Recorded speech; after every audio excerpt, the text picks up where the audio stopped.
Hello guys, magandang araw sa inyo lahat. So ngayon pag-uusapan natin yung maliit na setup ng solar power ko. So yung tatalakayin natin ngayon is paano ko wiring to. So ito yung actual na itsura ng solar setup ko. At medyo mahirap intindihin yung wiring nito. So bago ko i-discuss yung actual na wiring nito is dun muna tayo pupunta sa schematic diagram nya or line diagram nya para mas mabilis natin maintindihan. So sa ngayong video is line diagram lang muna. Next is yun na yung actual na wiring na to para mas hindi mahirap sa inyo kung paano i-wiring to. Okay guys, so ito na yung solar panel natin na 200 watts. Papunta to sa SCC. Pero bago yung wire niya papunta sa SCC, dadaan muna yan sa DC MCB na 16 amperes. At yung wire na ginamit ko dito ay 10 AWG or 6 mm squared.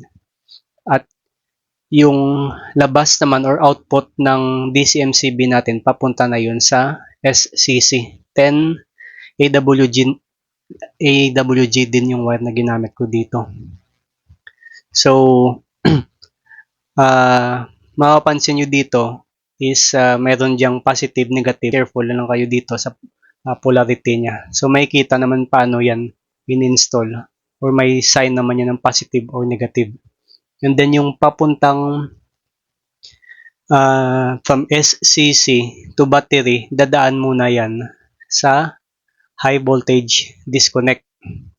Ito yun. So, gumamit din ako ng 10 AWG. So, careful din kayo dito sa polarity. So, yung HVD or high voltage disconnect, ito yung protect sa high voltage or over voltage. And then, yung from input or from output, yung output niya is papunta naman yan sa breaker na papunta sa battery. 10 AWG din yung wire na ginamit ko dito. At saka yung DC MCB natin is 20 amperes.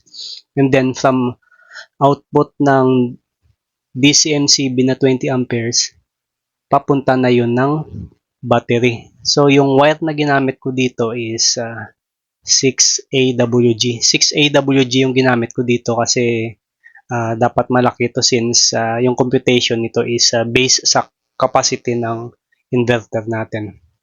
And then, bago papunta yung wiring natin from battery to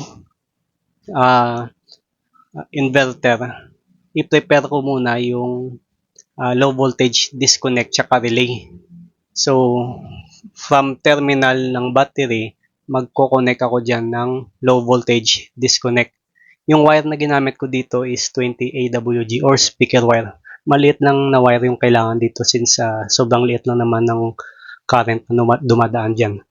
And then from LBD, may input dyan. Yung output niya is i-wire natin papunta sa relay. Speaker wire din yung ginamit ko dito. So yun, prepare na yung low voltage disconnect natin at may relay. Punta na tayo sa from battery to inverter.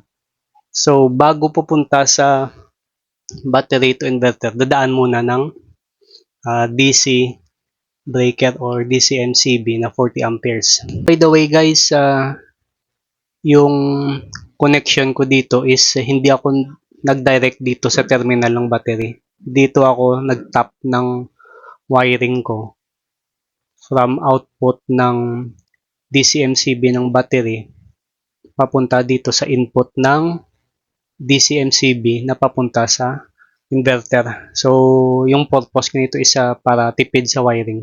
Medyo mahaba na kasi pag doon ako nag-connect sa terminal ng battery.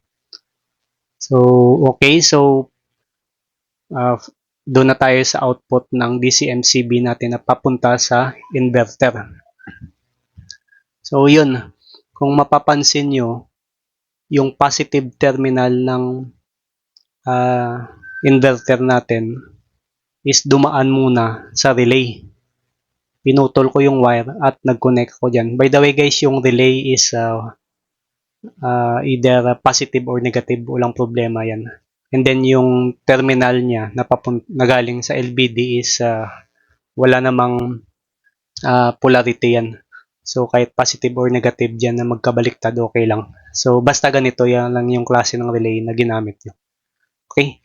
So yung negative terminal is galing dun sa DCMCB ng inverter is rekta siya na nakakabit dun papunta sa negative terminal ng inverter, at yung positive naman is dumaan muna sa relay bago pupunta dun sa positive terminal ng inverter. Okay, next is yung magiging output naman ng inverter. So sa AC side na tayo, guys. So actually yung output ng inverter na to is pwede nyo na tong irekta sa load nyo. Pero kailangan din ng breaker. So eto, yung output niya is dumaan muna sa ACMCB na 6 amperes. So medyo malaki yung 6 amperes. So kung 350 watts lang yung ililimit yung sa inverter, gamit lang kayo ng 2 amperes. So yun, 16 AWG yung wire na ginamit ko, papasok sa ACMCB na 6 amperes, and then lalabas siya. Bago lumabas na papunta dun sa isang connection, dadaan muna yan sa 6-in-1 digital meter natin. So magpaparallel ako dyan gamit yung 16 AWG din na wire. So magpaparallel ako dyan para mabasa niya yung voltahe.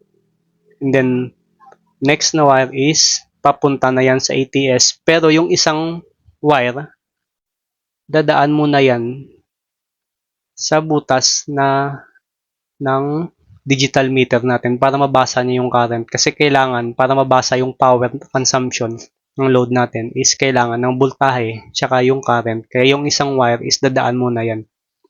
Ito, kung mapapansin nyo, may isang wire na dumaan dito sa taas ng digital meter natin, and then papunta na to sa ATS. At yung solar natin is dito yan sa normal power. Next is magtatap ako ng wire na galing sa DIO, at dito naman yan sa R or emergency power.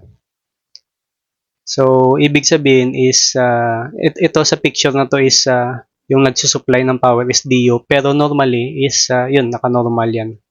Pag low bat, yun, papalo siya, pupunta siya sa R. Okay, so next na linya naman is magpaparallel muna ako ng wire dyan para kahit alin yung mag-supply, DIO or solar, mayroon pa rin tayong connection. So 16 AWG yung ginamit na wire dito. So next is kinonect ko na yung wire na papunta dun sa mga ilaw namin.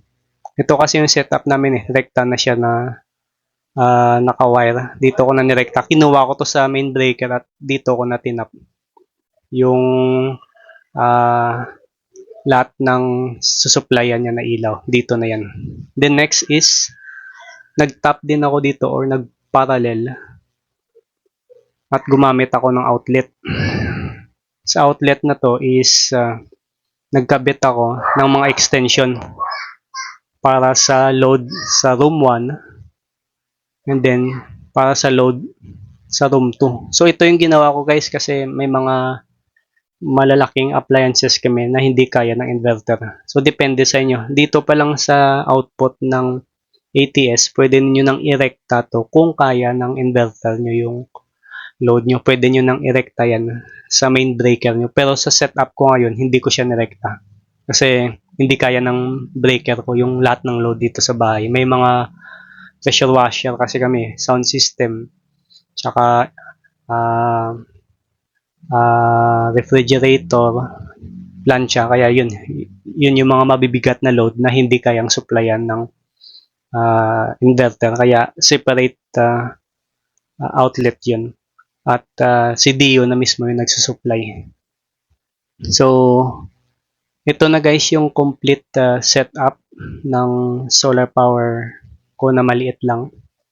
So, pwede nyo itong screenshot at gayahin. And then, next na video is dumako naman tayo dun sa actual na pag-wiring.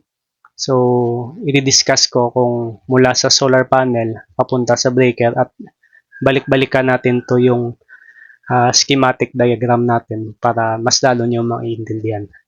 Okay guys, so hanggang dito na lang yung video ko. Salamat sa panonood at kita-kita tayo ulit sa next video na to.